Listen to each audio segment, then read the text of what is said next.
Selamat malam kepada penggemar-penggemar cerita seram di PR Page. Segala penceritaan dalam video ini adalah berdasarkan kisah benar yang telah dikongsikan kepada saya oleh follower-follower saya, dan saya merahasiakan identiti sebenar mereka ataupun kamu. Sebelum Anda meneruskan untuk mendengar cerita seram saya pada malam ini, jangan lupa sediakan kopi Anda, dan yang paling penting, sambungkan earphone di telinga Anda untuk lebih syok. Halo PR Page, nama saya Daya. Saya ingin berkongsi pengalaman saya yang terjadi beberapa tahun yang lalu. Cerita ini berlaku di salah sebuah sekolah menengah yang berada di Kota Belud, tempat saya menuntut ilmu selama 5 tahun. Kejadian ini berlaku ketika saya berada di tingkatan 3. Pada masa itu, saya adalah salah satu pengawas pusat sumber di sekolah tersebut. Pada tahun itu, banyak cerita ataupun gosip tentang satu tandas perempuan yang dikunci oleh pihak sekolah yang berada di bangunan lama. Antara gosip yang menjadi perbualan di kalangan pelajar pada waktu itu adalah ada student yang pregnant bunuh diri dalam tandas itu. Ada juga yang mengatakan ada student yang terkunci dalam tandas itu semasa cuti panjang sekolah, dan banyak lagi lah. Pengawal sekolah juga ada ternampak lampu di tandas itu terpasang pada waktu malam, dan lampu itu tertutup pada waktu subuh sekitar 2 atau jam 3 pagi.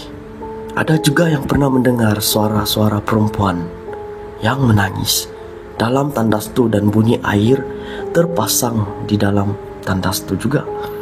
Masa itu saya adalah seorang remaja yang agak nakal. Biasalah, darah seorang remaja kan.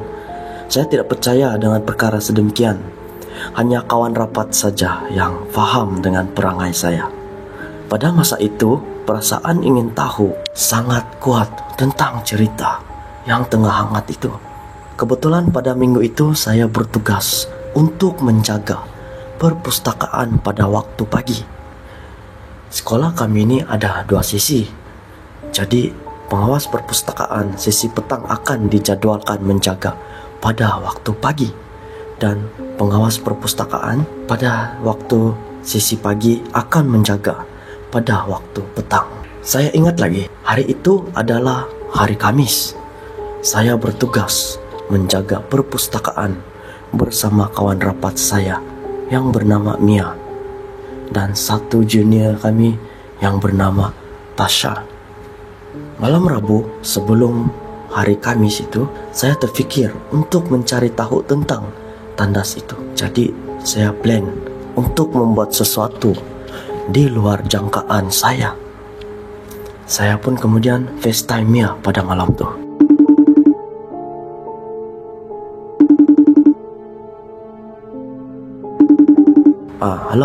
Halo Mia. Besok kita bertugas kan?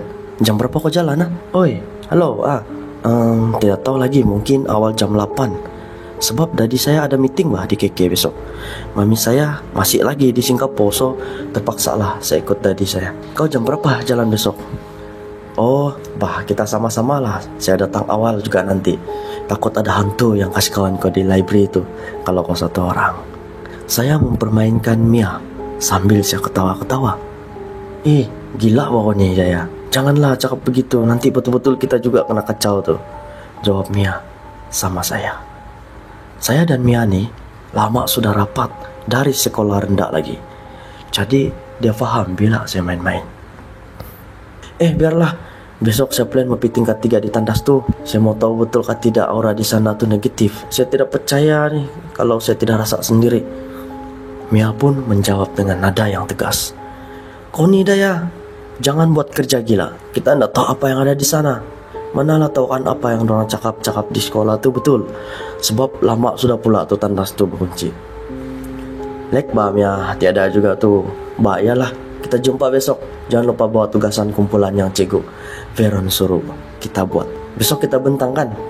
Saya coba untuk tukar topik sebab Mia nih seorang yang kuat membebel. Ya kan? Sikit saya lupa mau kasih ready. Oke lah, jumpa besok di sekolah Daya. Bye.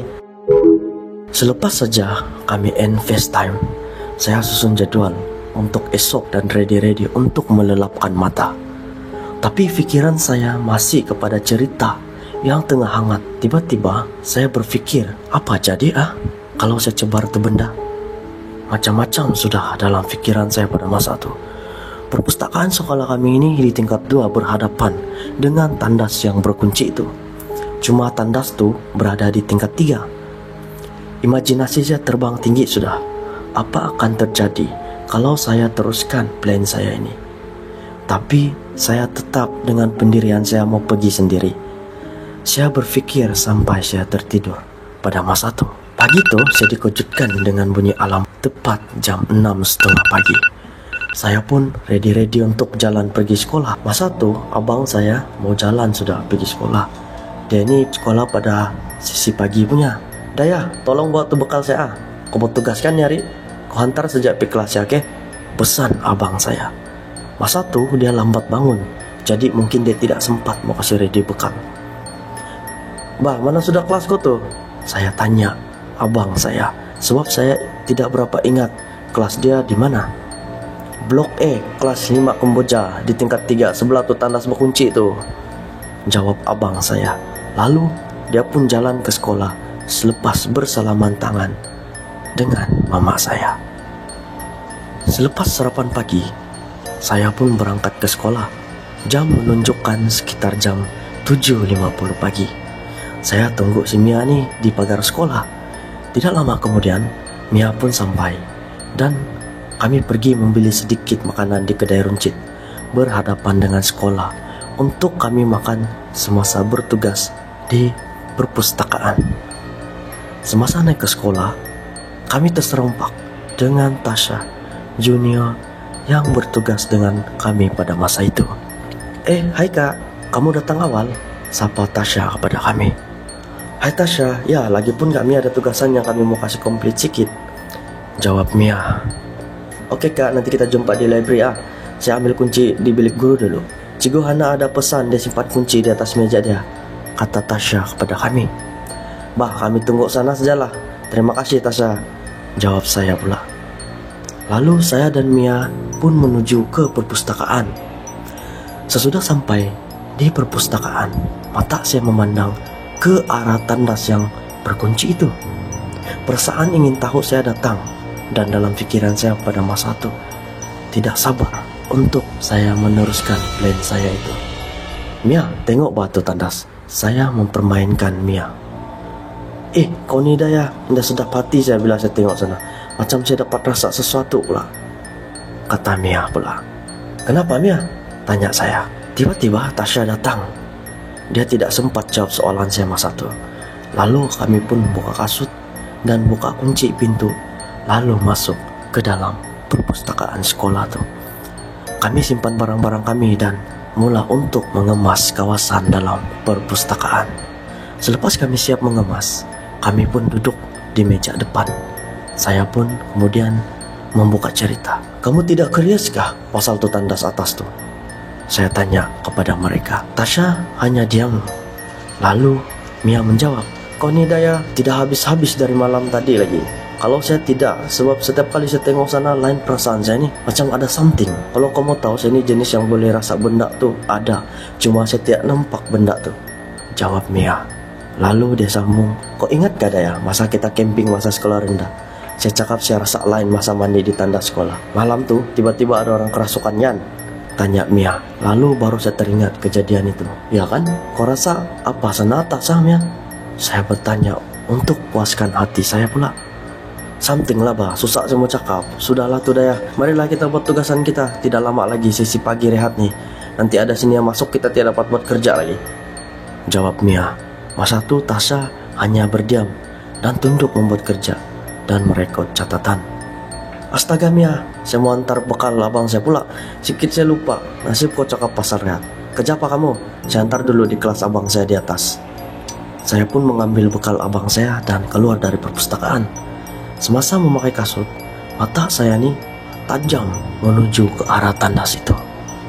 Saya pun berjalan naik tangga menuju ke arah kelas abang saya dan bagi bekal itu kepada abang saya nih. Memandangkan kelas abang saya dan tandas itu hanya bersebelahan saja, saya pun meneruskan plan saya. Lalu saya pun menuju ke tandas yang berkunci itu dan berdiri betul-betul di depan pintu tandas tuh. Saya memegang tombol pintu tuh dan memegang kunci mangga untuk memastikan itu betul-betul berkunci ataupun tidak. Tanpa ada perasaan takut, saya pun coba untuk menolak pintu itu sekuat hati saya. Tapi pintu itu hanya bergerak sedikit. Lalu saya pun putus asa masa itu dan berlalu pergi dari sana. Tiba-tiba pintu itu berbunyi seperti ada orang yang tolak dari arah dalam. Saya pun berhenti dan memandang ke arah pintu itu. Saya memerhatikan tombol pintu itu. Sekali lagi pintu itu seperti ditolak. Saya pun berlari ke arah pintu itu dan menolak tombol pintu itu dan menunggu jika pintu itu akan ditolak ataupun tidak. Lalu saya berkata dalam hati saya, tadi macam bergerak, kenapa sekarang tidak sudah? Saya kena kasih main-main kah? Saya cakap dalam hati saya. Tanpa saya sadar saya cakap, kau mau kasih main-main saya kah? Kalau betul-betul kau ada, kasih tunjuklah diri kau. Saya tidak takut bah. Masa itu saya ada perasaan sedikit marah dan agak tercawar. Sebab saya betul-betul nampak tuh pintu bergerak. Tapi bila saya coba tolak balik, pintu tuh tidak bergerak sudah. Sudahlah, buang masa saya sejak ini. Bagus saya turun pergi library. Lalu saya pun turun dan masuk semula ke perpustakaan. Sampai di dalam perpustakaan, saya nampak Mia dan Tasha sibuk susun buku yang kena pinjam. Dan di atas meja ada banyak lagi buku yang perlu dicop. Saya pun tanpa berlengah masa, saya mengambil buku dan cop agar kerja kami cepat siap. Semasa Tasha ingin mengambil buku di meja di mana saya tengah duduk dan membuat kerja, saya tengok dia memandang saya dengan riak wajah yang terkejut. Saya pun heran. Lalu saya bertanya, Tasha, kau oke? Ini buku semua mau cop nih kan? Ya kak, semua mau cop tuh. Kalau tidak sempat nanti sini sambung buat, sebab terlampau banyak yang baru sampaikan, jawab Tasha. Masa dia bercakap sama saya, dia tidak tengok saya. Dia hanya tunduk mengambil buku dan cepat-cepat beredar dari meja dan menyusun buku tersebut. Giliran Mia pula datang. Lalu saya bertanya, Mia, kamu oke kah sini tadi? Lalu Mia menjawab, Oke bah, nantilah cerita di kelas, jawab Mia pula.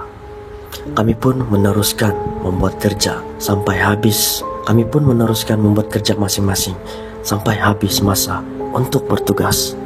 Setelah kami habis bertugas, kami pun mengemas dan keluar dari perpustakaan, lalu pergi ke kantin sekolah untuk makan, sementara menunggu masa pembelajaran sesi petang bermula. Lonceng sekolah pun berbunyi, menandakan pembelajaran sesi petang akan bermula. Kami pun berpisah dengan Tasha dan masuk ke kelas masing-masing. Semasa dalam perjalanan masuk ke kelas, Mia menceritakan apa yang terjadi semasa saya pergi hantar bekal abang saya di tingkat 3. Oi Daya, tadi saya dan Tasha cerita di dalam perpustakaan bah. Kamu tahu rupanya Tasha tuh sebenarnya boleh nampak benda halus. Hah? Betul bah? Saya jawab dengan nada yang sangat terkejut. Ya, dia kasih cerita sama saya. Sedengar cerita dia pun saya sudah tahu yang dia ini tidak menipu. Tapi kita diam-diam sajalah, jawab Mia pula. Saya bingung. Sampai saja dalam kelas saya menceritakan kepada Mia tentang apa yang terjadi semasa saya naik di tingkat 3 tadi. Astaga Daya, kau ni kan kalau jadi apa-apa tadi macam mana? Sudahlah, aura di sana tuh tidak bagus. Janganlah kau buat benda-benda begitu, kata Mia kepada saya. Saya pun mengiyakan saja kata Mia, lalu duduk dan bersiap menyiapkan diri untuk memulakan sesi pembelajaran. Subjek pertama pada masa itu adalah subjek sejarah. Masa itu kami ada pembentangan.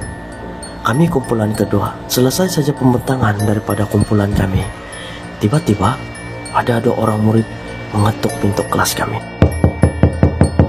Selamat petang Cego, Kami mau cari Mia dan Daya, Pak. Ustadz Borhan suruh datang pergi bilik guru, kata salah seorang daripada murid itu. Saya dan Mia pun berpandangan mata dan heran. Kenapa tiba-tiba kami dipanggil? Daya dan Mia, kamu sudah buat presentation kan? Bolehlah datang bilik guru, izin Cikgu Verun sama kami. Lalu kami pun mengikut 2 orang murid itu untuk pergi ke bilik guru. Saya dan Mia hanya berdiam diri, tidak bercakap apa-apa sampailah di bilik guru. Tiba saja di depan pintu bilik guru, kami terdengar suara jeritan seorang perempuan. Kami pun masuk dan nampak Tasya sedang duduk di lantai sambil dipegang oleh 2 orang guru. Tasya nampak saya dan tiba-tiba ketawa. Tapi yang mengherankan, itu bukanlah suara Tasya. Lalu Ustaz bertanya, siapa antara kamu yang ada naik di tandas tingkat 3 tuh? Saya dan Mia berpandangan. Masa tuh jantung saya berdegup laju. Saya menjawab, saya Ustaz. Tiba-tiba Tasya berteriak, kau berani cabar saya, dengan nada yang sangat marah. Jangan hiraukan itu bukan Tasya, dia kena rasuk, kata Ustaz Borhan dan bertanya, apa yang kamu buat di sana, Daya? Lalu saya pun menceritakan semuanya. Masa saya kasih cerita perkara itu sama Ustaz Borhan? Tasya berteriak dan ketawa-ketawa. Mungkin benda tuh betul-betul kasih tunjuk diri dia dengan cara merasuk si Tasya. Sekarang puas hati kamu, kau nampak sekarang kan? Suara itu berteriak sambil ketawa-ketawa. Kamu minta maaflah sama dia sekarang, Daya, sebelum keadaan menjadi semakin teruk, pesan Ustaz kepada saya. Saya pun meminta maaf kepada benda itu dan berjanji tidak akan ulang benda yang sama. Ustaz Borhan berusaha merawat Tasya masa itu. Saya dan Mia kena suruh duduk di tempat lain. Tapi saya dengar suara itu seperti sangat marah. Mau setengah jam juga lah baru semua oke. Keadaan Tasya masa itu sangatlah lemah, kata Ustaz Borhan. Mungkin dia penat melawan benda itu. Ustaz pun menasihati saya supaya tidak mengulangi perkara seperti itu lagi. Sejak dari itu, saya tidak pernah lagi naik ke tandas yang berkunci itu. Saya sudah mengambil pengajaran bahwa saya tidak boleh sesuka hati mencabar benda-benda macam begitu. Selepas daripada kejadian itu, sekolah kami akan membaca Yasin setiap hari Jumaat supaya tiada benda yang mengganggu sekolah itu lagi. Sekian perkongsian cerita seram malam saya pada malam ini. Sekiranya Anda ada perkongsian ataupun Anda ada pengalaman kisah seram Anda, kongsikan kepada saya di page saya Borneo Reaction. Dan jangan lupa subscribe YouTube channel saya Selvin Junior, dan jangan lupa follow Facebook page saya Borneo Reaction. Dan yang paling penting, share kepada teman-teman Anda untuk kisah seram tengah malam Anda. Berjumpa lagi kita di next video saya.